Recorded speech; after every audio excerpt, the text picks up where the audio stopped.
Hello and welcome to the Elevate podcast. I'm your host, Patricia Nowakowski. I am a salon owner, educator, mindset, and leadership coach that helps salon owners go from overwhelmed and burnt out to motivated and empowered.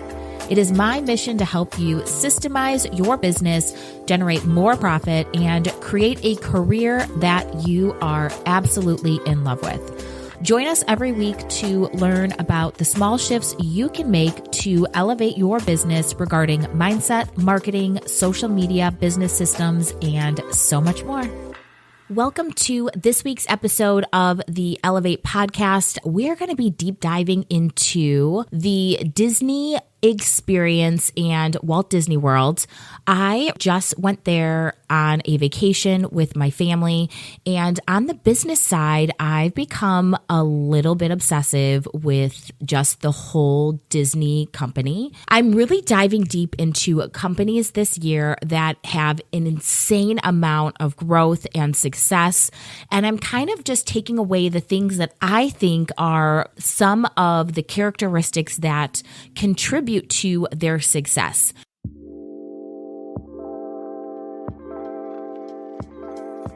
If you've been feeling overwhelmed and overworked from owning your salon, you're not alone. If you're like many salon owners, you wanted to build a salon that makes you feel fulfilled, passionate, and something that brings you freedom and flexibility into your life. But you ended up being exhausted from taking on all your business tasks alone. It doesn't have to be this way. It's time for change. The Elevated Salon Owner Collective will help you do just that. You'll automate your salon, implement solid business systems, transform your salon culture, and take charge of your online presence to regain freedom back into your business. I'd love for you to experience the freedom and fulfillment that you've desired when you decided to create your business. To learn more, visit opulentbeautypro.com/elevate or click the link in the show notes.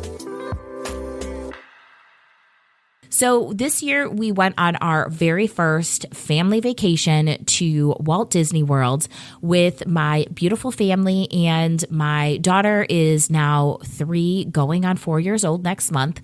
So she's at the perfect age to travel. So I decided this year for Christmas, we're going to do away with buying all the plastic crap, and we're going to focus on family vacations and trips for the holidays. So our first trip, because she is at the perfect age, was to go to Walt Disney World to really just have an amazing family vacation.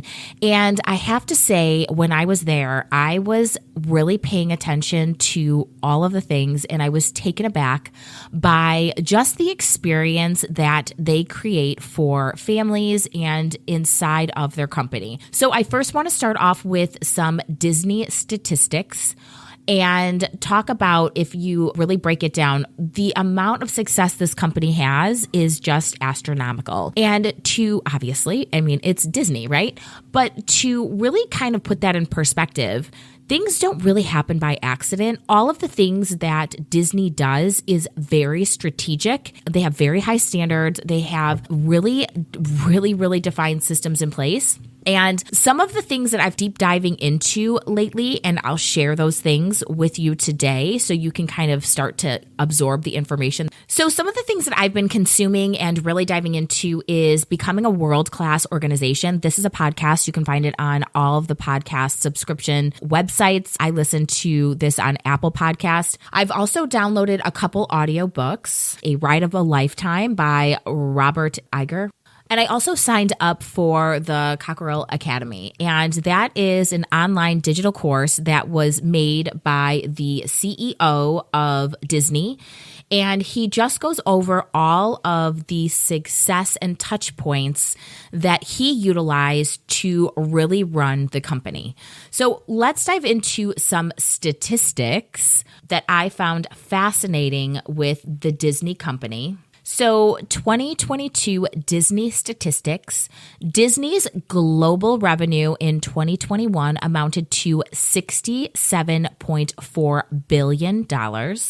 Disney's net income in 2021 was $2.02 billion. So since 1991, Disney's annual revenue has decreased only twice. Can I just say that Disney is a 100-year-old company? And for them to only have a decrease 2 times in the last 100 years since 1991 is incredible. Like, that's insane that they have seen steady, continual growth for over 100 years. In 1929, Walt Disney Company marked the beginning of its merchandising business by licensing a children's writing tablet bearing the image of Mickey Mouse. So there are so many ways that the Disney Company produce and create revenue and profit for their business. So we're going to dive into how I feel about the company. And, a lot of people don't care, but this company is just insane. Like, they have super fans, right? Which is really created by a strong brand, a strong culture, and people who go to Disney World embody Disney to the core while they're there.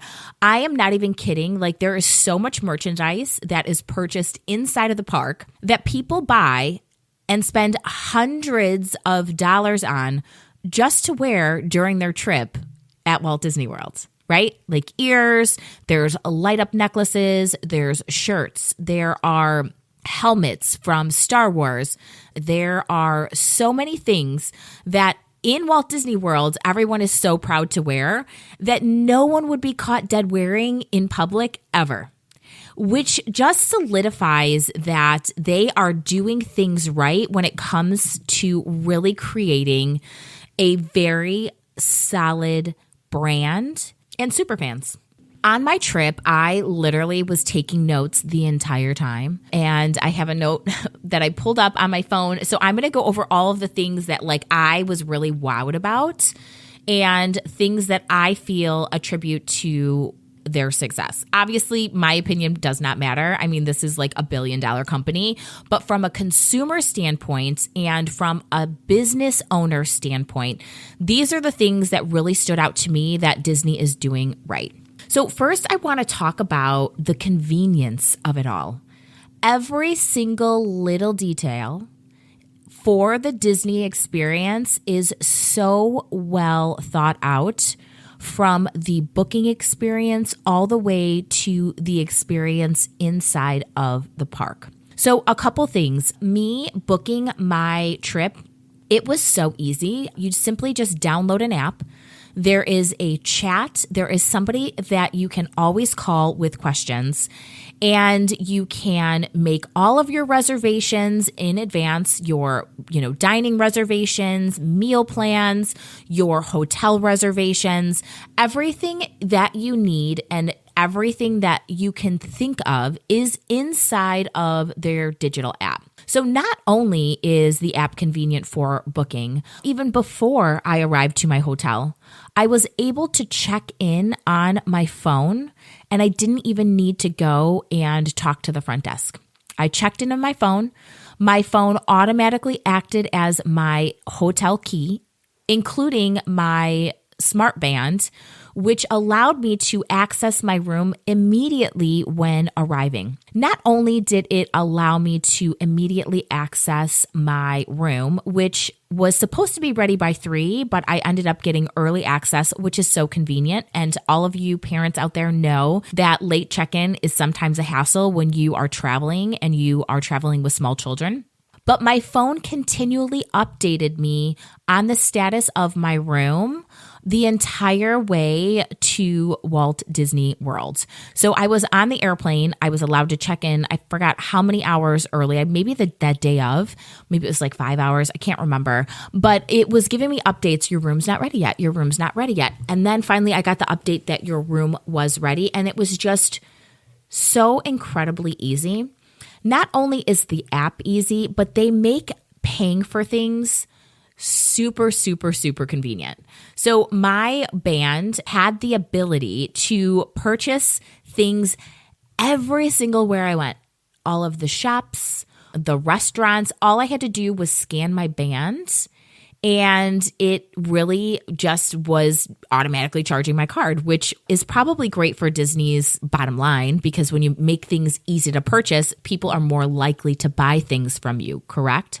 And then, of course, like using the band for your rides, for your fast passes, and really just making everything super easy, because y'all know that going on vacation with small children is already so difficult, let me tell you, right? Because you got to wrangle the kids.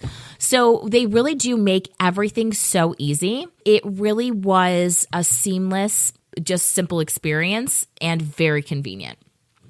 The next thing that I noticed when we were there is every single person that I encountered was excited to see me, which they weren't, but they are trained to really just show that you matter inside of the park.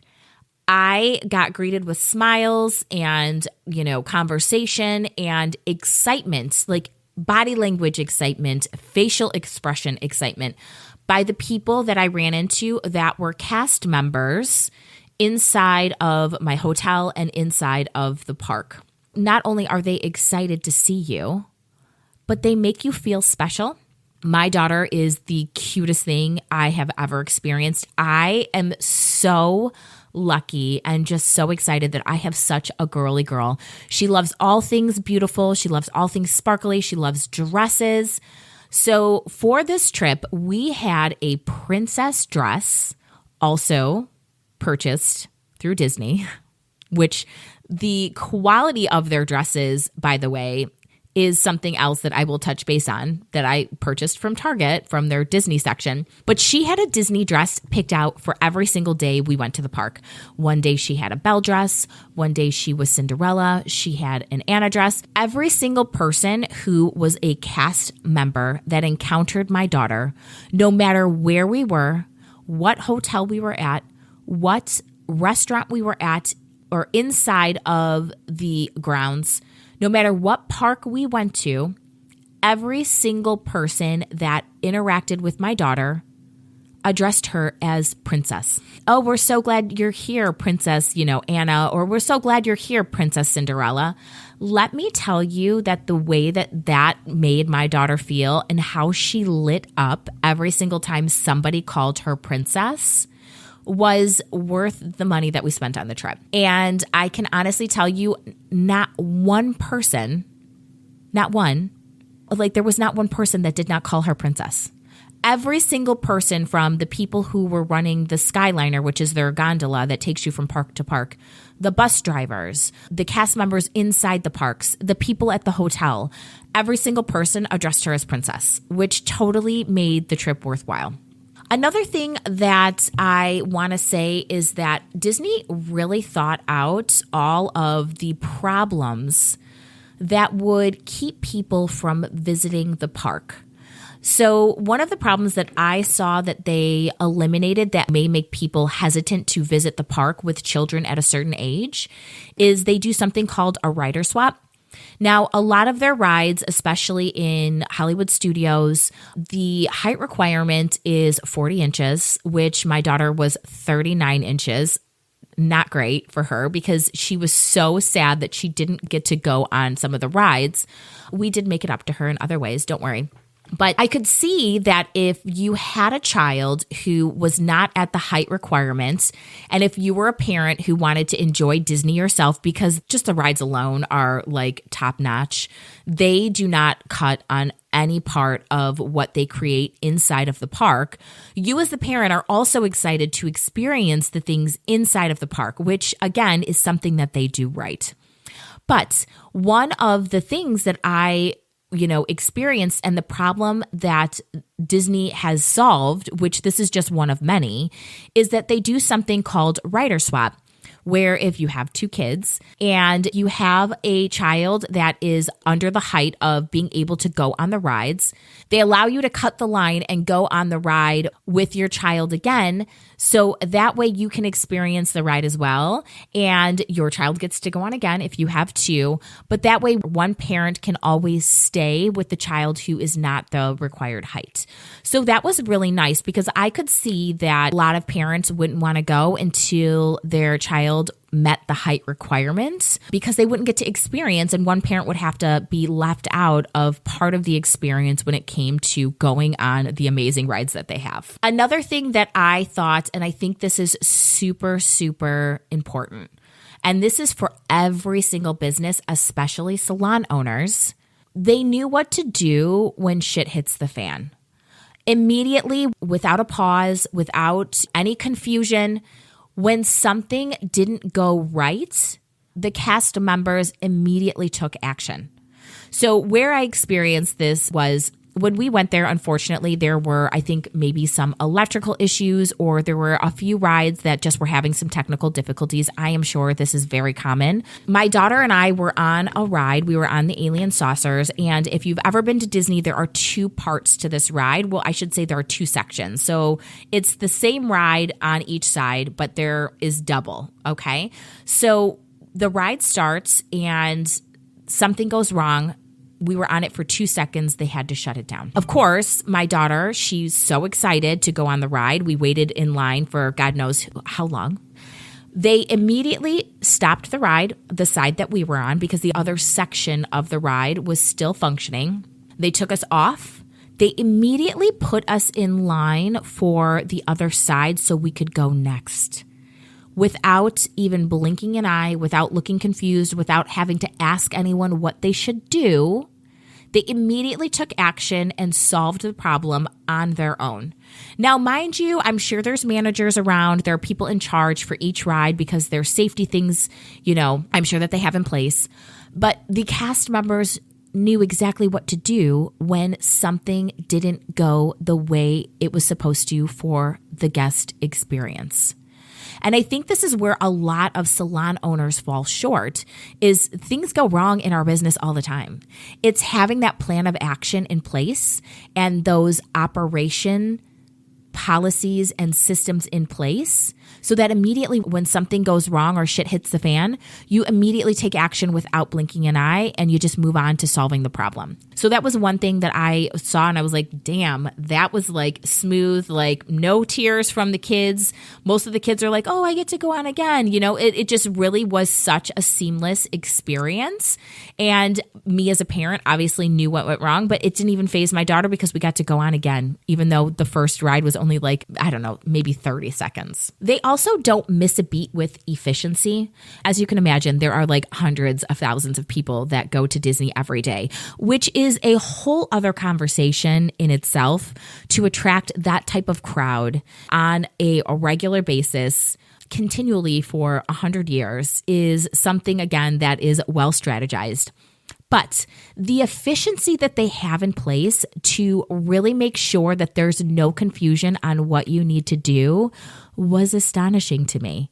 We were leaving the park and we were getting ready to go on the Skyliner. Again, this is a gondola that goes through the park again, which is something that's so convenient and is much better than a bus. But they had somebody standing at the end of the line with a sign that said, "This is the end of the line." So they literally pay somebody to stand at the end of the line with a sign that lights up. So people are exactly directed on where to go and there's no confusion. You all know how anger can be stirred when people are tired with tired children and all they want to do is get back to their hotel room and somebody cuts in line in front of you, right? So, or you don't know where to go. Like you just, at the end of the day, after experiencing Disney, you're like a zombie, right? You're just so exhausted, so much walking, so much like stimulation. And as a parent, and if you're somebody who has multiple children, overstimulation is something that's so real. But they literally remove the chaos and they make something that could be disastrous into a simple process. So I think too, looking at your business and saying, what is a disaster? What creates chaos in my business? And how can I create a solution so that it eliminates the chaos and makes it more efficient? But the efficiency of so many things inside of the park was just a wonderful thing to experience. Another thing that we experienced is we made reservations to eat at the Cinderella Castle. My daughter wanted to meet Cinderella and we wanted to have lunch, or I should say a late lunch with all of the princesses. And one of the things that I noticed is that the follow-up for this lunch and the experience was just top-notch, all the way down to the food, I might add. We were kind of set off at a table that was a little bit off to the side. So unfortunately, we were, one of the tables that got to meet the princesses a little bit later throughout the lunch. So you can imagine the excitement my daughter is experiencing. She's sitting at this table. She's seeing all of the princesses. There's Ariel. There was Jasmine. There were quite a few princesses inside of this lunch. And, of course, they have their rounds that they make through, I'm sure, to be consistent and to make sure that they're hitting all the tables. And my daughter is sitting there with so much excitement. And she's like, why aren't they talking to me? Why aren't the princesses coming up to me? I really want to talk to Ariel. I really want to talk to blah, blah, blah. And I'm like, we'll get our chance. We'll get our chance. Now, might I add that if none of the princesses came up to our table, my daughter would have been very disappointed.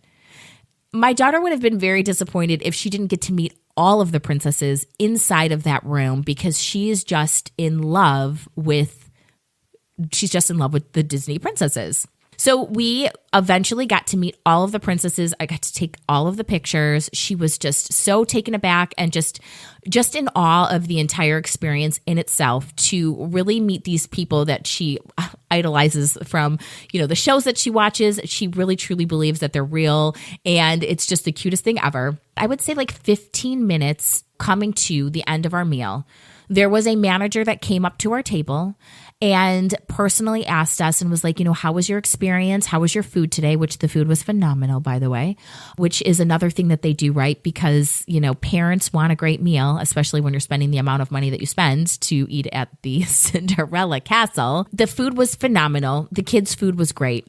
But the manager came up to our table and she's like, she had her clipboard and she's like, I just wanted to make sure that you guys got to meet all of the princesses today. And I was like, we got to meet all of the princesses today. So the follow-up with all of the things they do right. I don't think that, salon owners or hairstylists really understand the power of follow-up.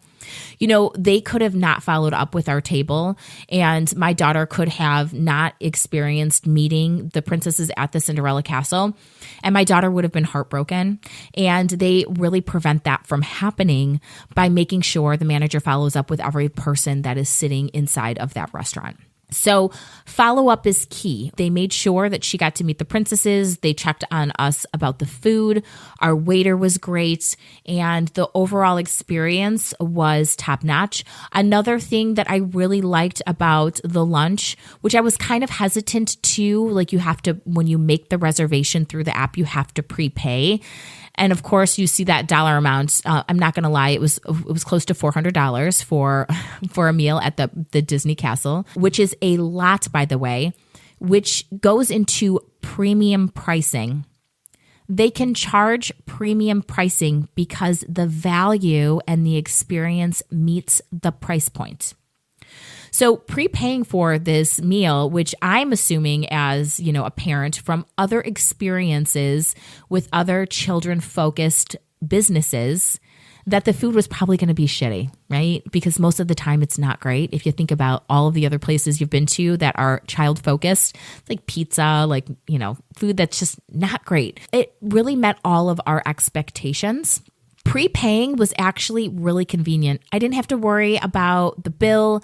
I literally could go, sit down, eat the food, and then we can get up and leave when we wanted. We didn't have to wait for our waiter to bring a check over, which if at Disney, you are very pressed for time because of all of the things that you have scheduled. It could be a lightning lane. It could be a certain ride that you've paid for. It could be another reservation with, meeting princesses in a different place. Maybe you wanted to head to another park and you had plans at another park. Not having to wait for that check was very convenient for me as somebody who had a lot of things planned for the rest of the evening. Also, they were prepared.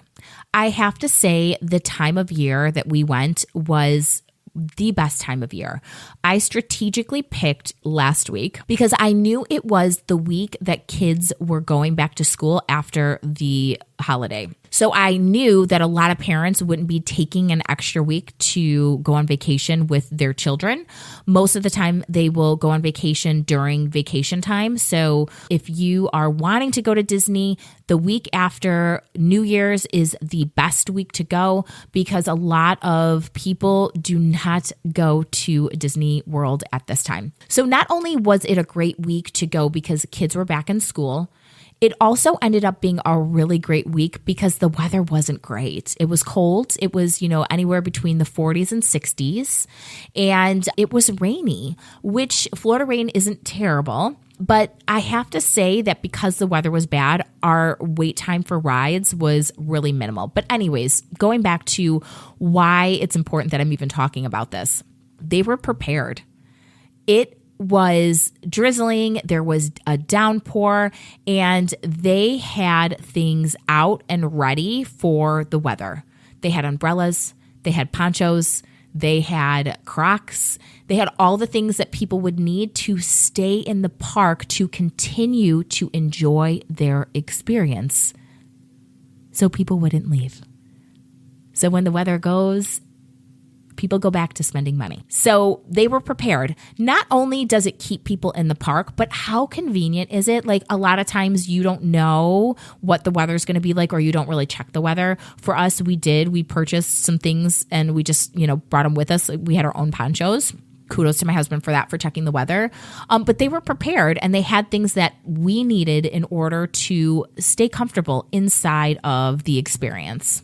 Another thing that I noticed is you book your Disney trip, you book your hotel, you buy your Disney park tickets. So when you buy your tickets, technically everything's included, right? So you can go on any rides, you can explore the parks. Obviously you have to pay for food and drink, of course. But, you really, if you wanted to go to Disney, you can bring your own lunch. You really could just buy your ticket and be okay. But they give you the option to pay for a better experience. You can upgrade at any time to enhance your experience inside of the park. Don't want to wait in line? Buy a lightning lane. Don't want to wait at all? Get a private tour guide. There are ways to upgrade your experience, which allows the company to make more money, right?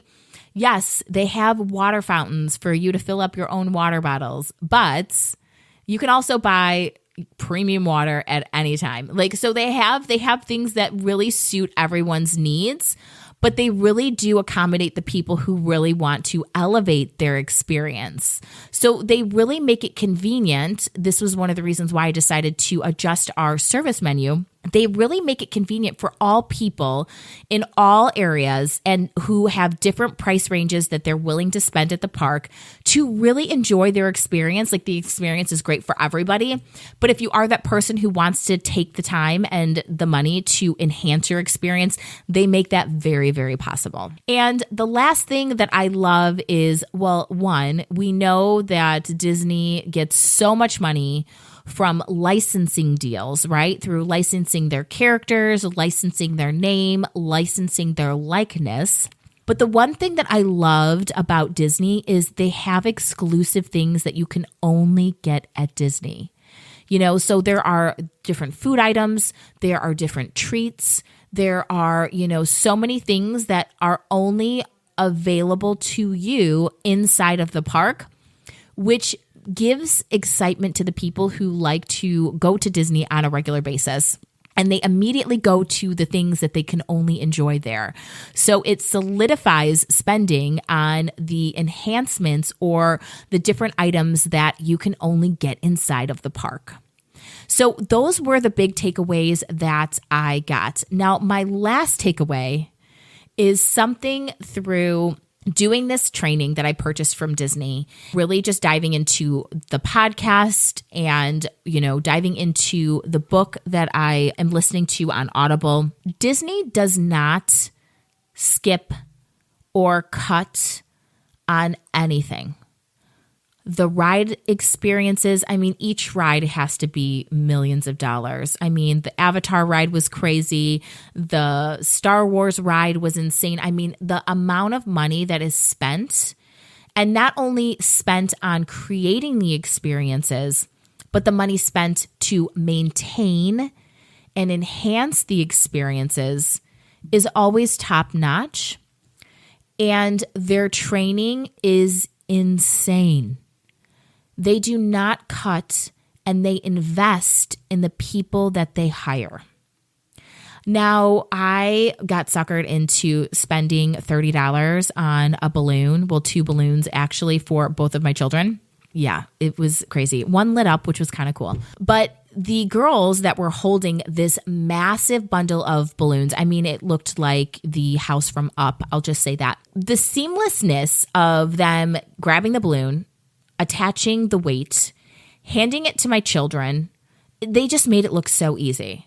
And I'm looking at this tiny girl holding this massive stack of balloons. She had to at least be holding on to 50 balloons, it seemed like. She was holding on to a lot of balloons. The balloons weren't tangling. She was able to hold on them with one hand while with the other hand attaching the weight so that she wouldn't lose the balloon and handing it to my child.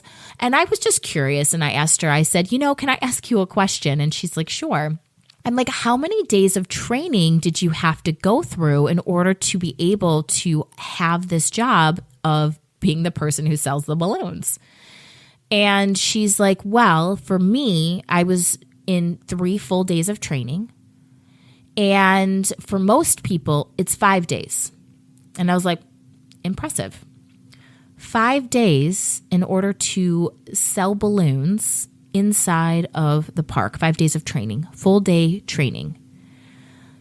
Now, can you imagine that on a large scale? Now, I believe, and I don't have this in front of me, I believe that Disney has 260,000 employees. Imagine the amount of revenue spent on just training to make sure that the people in the park keep everything at the standard it needs to be, and that is the standard of excellence. Not only the training, but I want to dive into the hiring. Hiring, obviously, for them is very expensive. A lot of people will start a job and then you train them and they decide that they don't want to work for you, right? That happens to so many people. So the money that you just invested in training them is now thrown in the toilet because, that person is no longer going to work for you. So I'm sure that they've got the hiring process right. I do believe that when I was listening to, it was either the podcast or the book that I was listening to, they were talking about how they hire people and that most of the people quit halfway through training because the training is so intense. But the amount that they invest into their employees, the amount of money and time they invest into training is truly what makes the experience and what makes the company.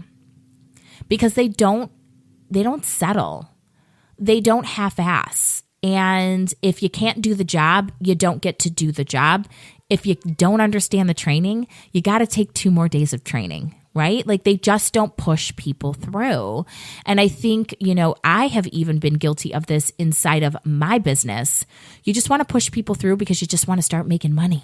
Or you don't have the time because you're an owner and you're so busy that you are already at capacity, right?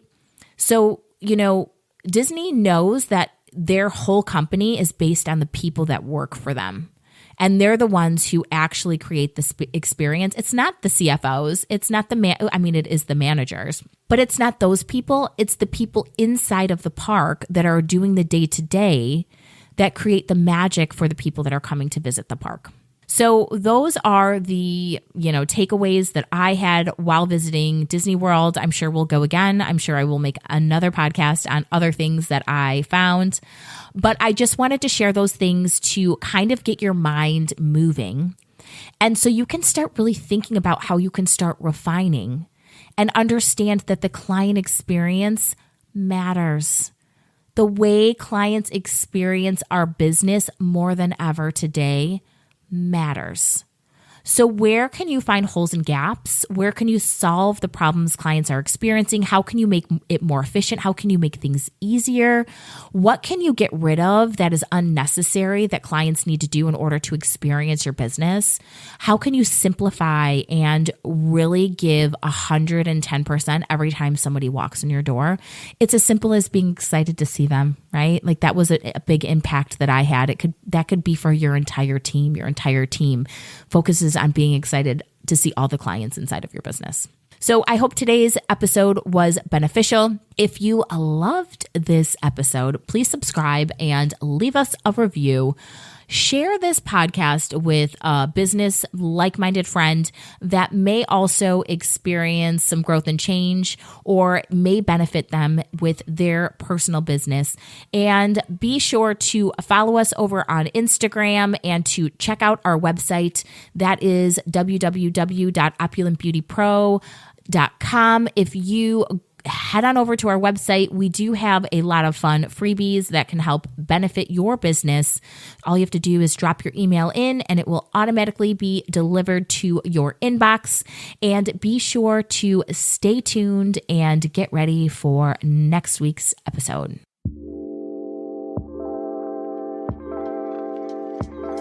Thanks for tuning in to the Elevate podcast. If you loved this episode, it would mean the world to me if you would leave a review on Apple Podcast or wherever you listen. The Elevate podcast is hosted by me, Patricia Nowakowski, and is produced by Opulent Beauty Pro. To receive my free business guides, visit opulentbeautypro.com/free or click the link in the show notes. You can find me on Instagram at Opulent Beauty Pro or at Patricia_Nowakowski_OBS. If you love this show, please consider subscribing and we will see you next week.